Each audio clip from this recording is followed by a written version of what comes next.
G-Man Boxing. Do you know what I mean? Every single live he donates. I see him on other lives donating. He's got the bag on it.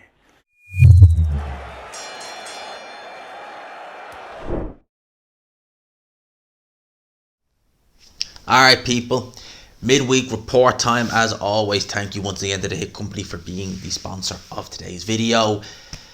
Obviously we are going to start with, and I don't want this video to be primarily about the whole Fury Usyk situation, because at this point now I think we've rinsed it to its end, if you know what I mean. I'm not going to stay on this for a massive amount of time, but obviously the main talking point around it is the fallout, because Oleksandr Usyk versus Tyson Fury, I think we always kind of knew it wasn't going to happen on April 29th, but seemingly dead in the water in general now. Now, personally for me, I hope that's not the case, and that we can hopefully see this fight at some point later on in the year. But I'm, with the way things are now, and you know me, I want to be the optimist. I want to say, look, this is a bit of a tricky situation, to say the least, but eventually something good will happen and we'll get this fight over the line.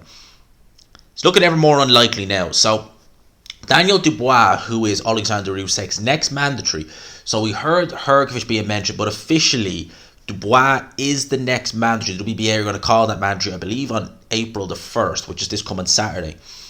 Daniel Dubois said to Pitch Boxing he's declared that he's 100% wants to fight Oleksandr Usyk next and does intend to use his mandatory position, be first in line with the WBA. Why not go for the big one? I'm 100% going to go for it, and I believe I can knock him out. And again, you see, like, for Frank Warren, this isn't really a lose for him, because at the end of the day, he can put on Usyk versus Dubois. He can put on Usyk versus Joyce. So 2 of the 3 mandatories are Queensberry fighters. So he might give all this rhetoric and spiel about, oh, we did this. Yeah, like Frank Warren, I wouldn't trust him to tell me the right time in a room full of clocks. Dubois was asked which attributes he possesses that Usyk will struggle with. Just speed. I'm assuming he's not talking about himself there, because I like Dubois. He's a good, solid fighter. He is solid. Well, in terms of physical strength, I mean, in terms of mentality and chin, we don't fully know, but speed certainly ain't one of his attributes. Hell no. Belief, youth, and strength. Strength and youth, certainly. He never faced a fighter like me or been hit by a fighter like me. I think I can knock him out and bring the belts back. So interesting talk from Daniel Dubois. Now, Frank Warren went and he gave an interview on Seconds Out. To quote Frank Warren here, he said that Fury's next move is unclear following the Oleksandr Usyk collapse, and suggested he may even retire again, in inverted commas again, which it is there actually, thankfully. Everything's too raw at the moment. Listen, he may retire. I don't know what he wants to do. He'll do whatever he wants to do. Look, I don't want to keep flogging a dead horse, but the fallout from this has left a horrendous taste in the mouths of boxing fans. And I use that term, boxing fans, because if you're a fan of boxing, be it hardcore or the casual, you'd know enough that the heavyweight division is where it's at, and the heavyweight division is where, when that's thriving, boxing's thriving. And the undisputed heavyweight championship of the world is something that's seldom it's only been fought for once over the last 20 plus years. So when we get a chance to get this made, it's a big thing. And anyone who's a true fan of boxing should be absolutely downbeat that this fight's not happening. It should, because that's history right there. People want to talk about your Fury, about legacy and stuff like that. There's the legacy. First undisputed champion in the 4-belt era. First undisputed champion since Lennox Lewis. There it is right there. There it is. But no, we don't get it. We don't get it. And Fury made a video, and I mean, the ratio of comments to likes just kind of sums it all up. He said that always knew, the spelling is wrong there. I think it was the guy who wrote this on Twitter as opposed to Fury. Always knew something, that you were never man enough to tangle with the Gypsy King, you S-house little coward. Right, so consistently moving the goalpost constantly, over the last couple of months, but somehow Usyk's the coward, right? Again, there ain't no use flogging a dead horse at this point. It's just sad to me that, as I said, it seems a bit now dead in the water. Eddie Hearn has declared that he wants to make Tyson Fury versus Anthony Joshua next if the Oleksandr Usyk fight is off. We had terms agreed financially. The fight is twice as big for Fury as the Usyk fight, and would sign right now, subject to a win, for Anthony Joshua versus Jermaine Franklin next week. Next week, lads, is Jermaine Franklin versus Anthony Joshua. So Eddie Hearn talking potentially, and he actually mapped out a plan. I'll read it here for you. He's looking to do. This is his dream plan to crown an undisputed champion. So he wants Joshua versus Fury for the undisputed, Wilder versus Usyk for the unified heavyweight championship, and the winner from each fight, respectively, face each other for undisputed. I like what he's trying to do there, but that ain't never gonna happen. In terms of Fury Joshua, well, not been there. We haven't had the fight, but we've been teased that fight over the last 2.5 years, and it's never come to fruition. As I said in the video I did about Fury today, actually, May 17, 2021, he did a video saying he spoke with a prince in Saudi Arabia. August the 14th, that fight was all set to go. Next day, May the flipping 18th, Wilder arbitration hearing. So that's just the tip of the iceberg. It really is. I mean, this whole Fury Usyk situation, as good as it's been for viewers, and it's been very good for them, the whole thing has just left me with just such a bad taste in my mouth. The fight that I really want to see, I mean, Spence versus Crawford is probably still the number one fight I want to see. I love that fight so much, but this right here had undisputed. I love the heavyweight division, my favourite division. Two of the best, number one, number two, whatever order you want them in, I don't care, but these are number one and number two. You can't argue with that. They should be fighting, but they're not. And I think that's BS. And just to rub salt in the wounds, as if this week could get any more frustrating, Stephen Fulton versus Naoya Inoue is apparently, it's set to be rescheduled for July because Inoue has suffered a hand injury. I mean, dear. Now, I know it's not that bad because it's getting rescheduled, which is a good thing, but in May, I was so looking forward to that fight. Inoue versus Fulton. It is still on, but we have to wait a little bit longer. And of all the weeks to announce it's going to get rescheduled, they do it this week. A fight that's been announced actually for May, end of May up in Belfast, is Luis Alberto Lopez versus Michael Conlan. That's the week after the Katie Taylor fight. So that's going to happen up in Belfast. Conlan's going to get a second crack at a world title against Luis Alberto Lopez. That's an interesting fight because Conlan, since he's come back from the loss to Lee Wood, his level of opposition has been absolutely horrific. It's been shocking. So we don't really know where he's at in terms of physically following on from that Lee Wood fight, because he was devastatingly knocked out. He took a lot of punches in that fight.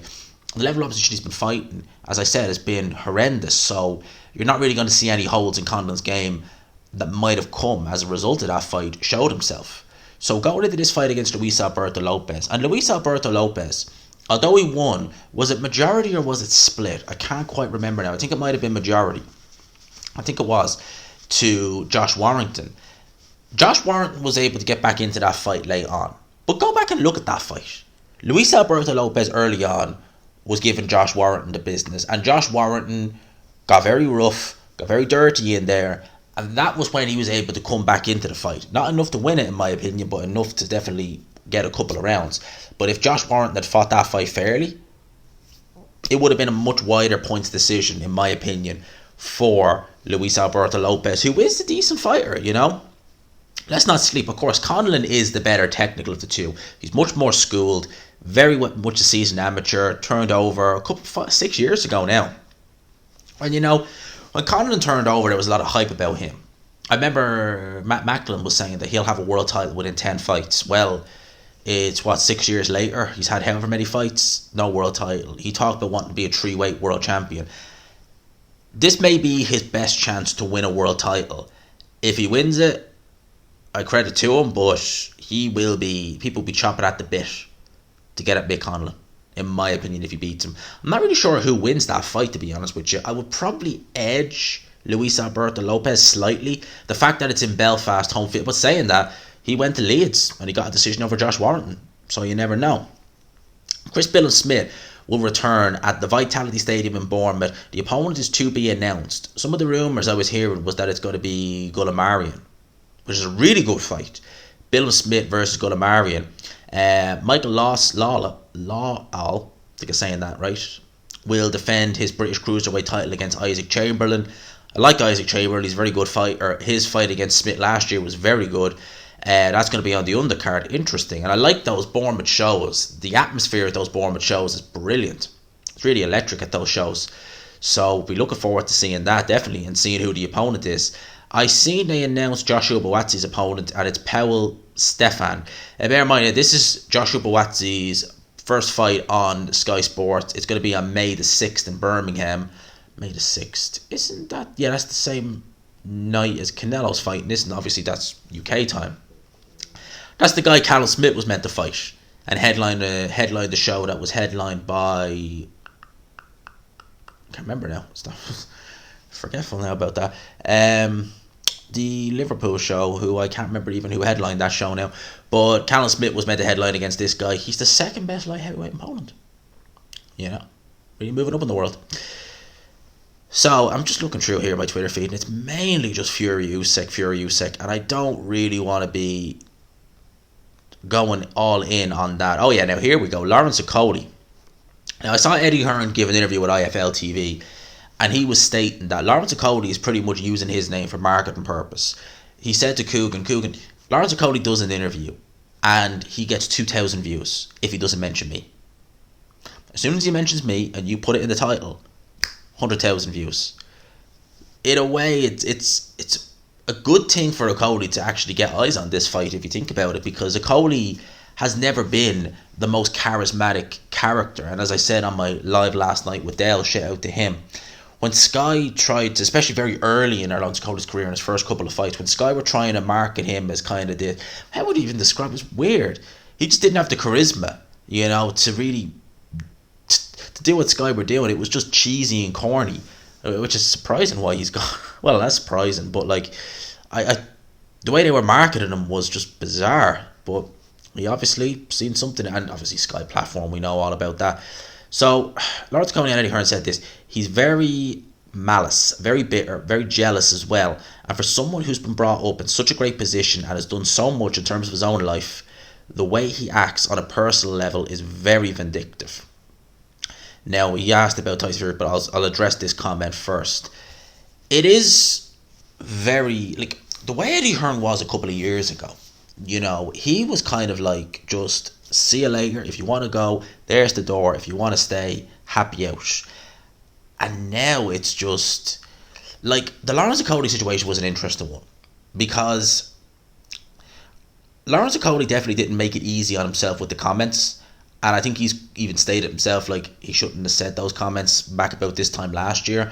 And it was really kind of out of the blue, you know, because I always assumed that Okolie had a good relationship with Eddie Hearn. And obviously, I'm wondering, is there an issue as well with 258? Because you're seeing fighters jump ship out of 258. So is there an issue as well going on there? You know, maybe not necessarily just with Eddie Hearn, but also with 258.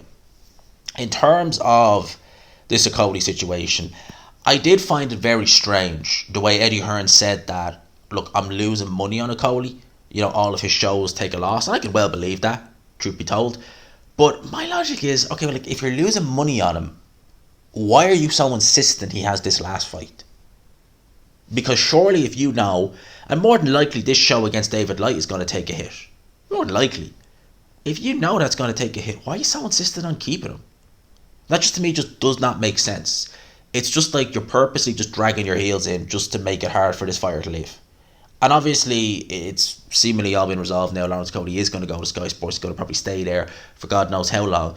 But I'm just thinking this could have been a lot easier than it was. And I'm wondering, I wondered this since the start, if a potentially, I'm not saying it would have been, a potentially easy transition. Okay, you're from Matchroom, you're going to Sky, Kula Bula. if those comments he made would have really peeved Eddie Hearn off. Because as they say, you don't want to burn bridges on the way out. You know, it'd be like someone who, they're working in a job, they hate the job, and on the last day they say F you to the boss, and then the next job you're in says, oh, can I get a reference off your former boss? It's like, oh, maybe. Something like that. Alonzo Okolie was asked, Tyson Fury is looking good in training, very good. He must have been training beforehand because he was almost outworking me. I'm fighting this weekend, he's in good shape. This was regards to Oleksandr Usyk. Okay, that's, we've been there, seen that and done it. Now, this is an interesting one. The DAZN have announced that existing monthly saver or annual subscribers can now register via the DAZN website for the new Sky TV channel 429 for no extra cost. Why in God's name they didn't do this from the start is beggars belief. Because when they announced, again, I reckon it probably has something to do with the fact that it was rushed slightly because of the comments Joshua Boazzi made last week about the DAZN, no one knowing that, etc. There was something like this in the pipeline. I'm assuming it was kind of a case of, right, we don't want to bring it out now, but we kind of have to. So let's bring out the DAZN TV show, which is going to be our station, which is going to be on Sky Sports. And I just think they just kind of rushed it, because to not give it for the subscribers who are staying with the annual package and who are not staying with the monthly package, that's a real kick in the teeth. And apparently how it worked was, if you wanted it, you'd have to sign up to a brand new package, and you're basically paying two packages, which is completely ridiculous really when you think about it. So I'm glad they've been able to iron out the issues, and now you can get it on your TV with Sky, if you have Sky, and just watch away. Now for me, I don't really mind the app, to be honest with you, but if you're watching, we'll say you're doing a live watch along and it's on the DAZN, obviously with the app you're using your Wi-Fi as well as streaming to YouTube, which can cause a little bit of buffer. Now to be honest, last time I done a watch along with the DAZN, jeez, what fight was it actually? I did do a watch along recently enough, but I think it might have been Lee Wood versus Lara. That was fine. I didn't have any buffer at all, but watching it real time, so there might be a lag of about 10-15, I think some people said it was up to a minute from what you're watching to what's that, other people are watching. Whereas when you have it on the Sky TV platform, you're pretty guaranteed you're talking only seconds, if you even, lag between one person to another, which is very good. Now, the Benavidez versus Caleb Plant Fight TV. I don't understand how any network in the UK could not have picked this up other than Fight TV. I mean, it's a great fight. Plant versus Benavidez. And it's going to be shown on Fight TV, $12.99. That fight right there, and it's happening this weekend, I'm really looking forward to it. I need to preview the undercard, which I will do on this if you give me a little bit of time. But that fight right there, for me, is an absolutely brilliant fight. I don't know how anyone isn't looking forward to seeing Benavidez versus Caleb Plant, because as Dale said last night, it's a proper case of bull matador. Personally, for me, I reckon the bull will win, but you never know. Let's see who's on this undercard. So we have Chris Colbert versus Jesus Valuela. That's going to be interesting. Chris Colbert, didn't he lose? Yeah, he did. He lost Hector Luis Garcia last fight. That was a bit of an upset, if memory serves me correctly. Cody Crawley versus Abel Ramirez or Ramos. Jose Andrea Ramos versus Joseph Spencer. It's going to be. He looks the image of Jojo Diaz. Joseph Spencer. If you see his box rec pic, he looks like a younger Jojo Diaz before Jojo Diaz started dyeing his hair and gaining a bit of weight. Looks the image of him in that picture there. And obviously we have Dave Benavidez in the main event versus Caleb Plant. If I don't get a chance to do a prediction video, this is how I see this fight going. Obviously the early rounds in that fight, when Caleb Plant is fresh and he's early, you see with Caleb Plant, when he's fresh and early on, he looks quite good. He's got decent movement, feet are okay. In terms of punching power, it's hard to say. He has dropped opponents early, like Jose Usyk. You can say that guy's name. Now, I actually thought going into that fight, Usyk was riding a bit of a crest of a wave. He was looking pretty good. So that was a good performance early on by Caleb Plant, but he did fade a lot down the stretch. And that's something he tends to do, is Caleb Plant. And someone like Benavidez, who is looking in tremendous shape as well, who's going to really apply pressure, who's going to be just a big puncher as well as Benavidez, very physically strong as well. I can't see him being able to keep a good work rate. I can't see him being able to hurt Benavidez either. And I can't see him having the gas tank to last until the end. Not to say he can't go to 12 rounds, but he'll not be able to keep Benavidez off him for the 12 rounds. And I can see, I haven't checked what the odds are on this fight, but if I had a fiver, I'd be slapping it on late stoppage. You know, maybe probably rounds 8 to 12. If I had a tenner or a fiver, I'd be saying like rounds 8 to 12, Benavidez late stoppage. I think that's how it's going to be. Because that's exactly how I see this fight going. In terms of Eddie Hearn, who was on Simon Jordan, he talked about and made it very clear that he wants to remake Conor Benn versus Chris Eubank Jr., targeted for June the 3rd in either the UAE or the US of A. Ben is currently unable to fight in the UK following his positive drugs test. And watching, you know, that whole Simon Jordan, Eddie Hearn, what was it? You want to call it interview, debate, whatever you want to call it. It had some good moments in it, but God, both guys talked over one another a lot. It made it fairly unwatchable. And again, like it was like the Conor Benn Pierce Morgan situation. You kind of felt like you had more questions than answers following on from it. And Chris Eubank Jr. versus Conor Benn. Look, I'm not gonna lie. I was the more we got to it, the more I was looking forward to it. The more I was actually kind of saying, yeah, this is gonna be a fun fight going into the fight that never happened. Whereas this time now, I think as well, following on from everything that's happened with Conor Benn and the fact that Chris Eubank Jr. got knocked out by Liam Smith in his last fight, it kind of for me is like, yeah, it's kind of like, yeah, you know, I'll watch it if it happens, yeah, but for me it's just like, nah. That's kind of how I feel about that fight now. As far as I was aware, Liam Smith, or Chris Eubank Jr. I should say, had activated the rematch clause, but Eddie Hearn was saying apparently that's not the case. Now, Deontay Wilder was on Instagram the other day and he says, I've been enjoying family life and all that it brings, but it's now time to return to the ring. Hashtag Bomb Squad, hashtag to this day.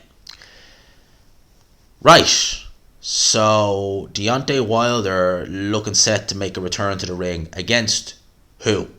Andy Ruiz. I'd still like to. And actually, interestingly, Andy Ruiz has actually called Tyson Fury out on Twitter. If I have it here, he says, let's do it. Fury versus Ruiz. Now, if ever there was a style that was tailor-made for Tyson Fury to look good against, it'd be Andy Ruiz. Slow-footed, not much head movement. Fury won't be able to miss him with that jab.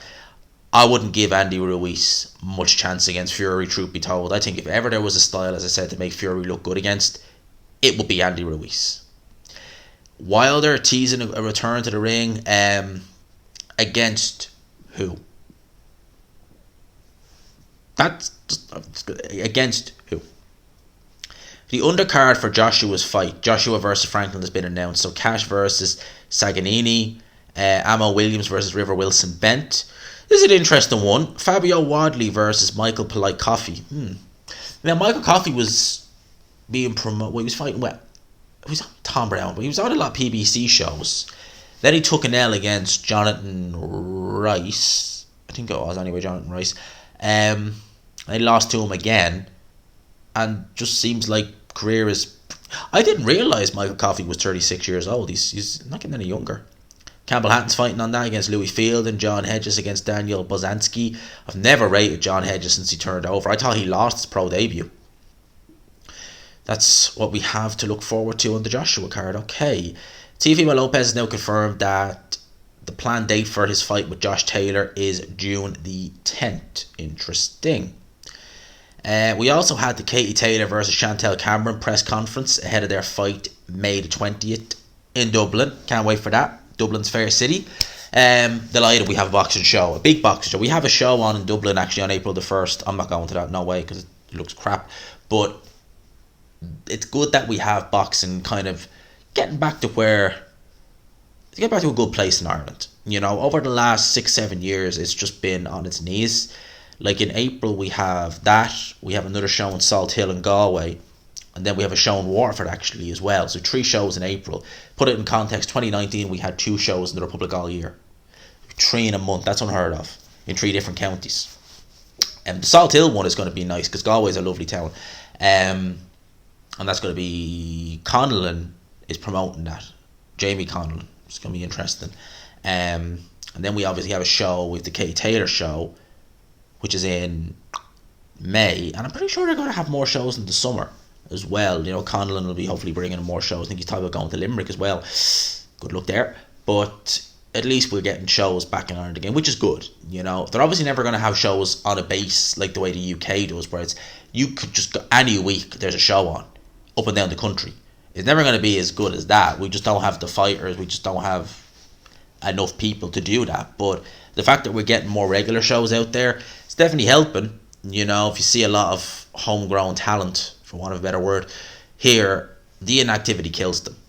You know, it does. Not to say that they'd be doing much if they weren't as inactive, but I think they'd look a bit better.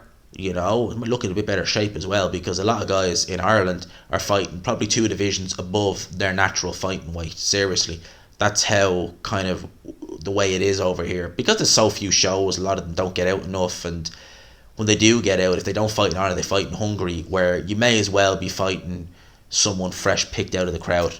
That's the kind of guys they get you over there. So it really doesn't do you anything. You're paying a couple of £100 to get on the show and your flights for no real pay, because you're not getting paid for those shows, to just knock a guy out in a round who probably get knocked out in the first round in every loss of his career.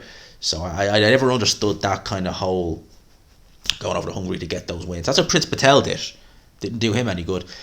So that's pretty much it. I think we've done a decent enough there, so I'll leave you with that. Let me know your thoughts in the comment section below. I hope y'all enjoyed the video, people. Tried not to keep it too much on Fury Usyk. Tried to go and talk about other things. I think I got enough in. I think I talked about some other good things in here. So we'll leave it there, people. I hope you enjoyed the video. As always, thank you, as always, to all you great guys for locking in and joining. I do love doing these. I love premiering the midweek reports and review of the weeks. It's good fun. Thanks for everyone for sticking around. We're getting closer to 11k. Yeah, 11k, only hit 10k seems like last month or something like that, but we're getting there, lads. We're jumping up the gun. We're on to 11k. Next stop 20. Let's do it. Let's flip and do it. Lads, I appreciate you all dropping in. I hope you've had a great time. I was going to say, this is great. I hope you did have a great time watching it. I'll leave it there, people. Smash the like button if you could. Hit subscribe, of course, if you haven't already. Thank you once again to the Hit Company. Peace.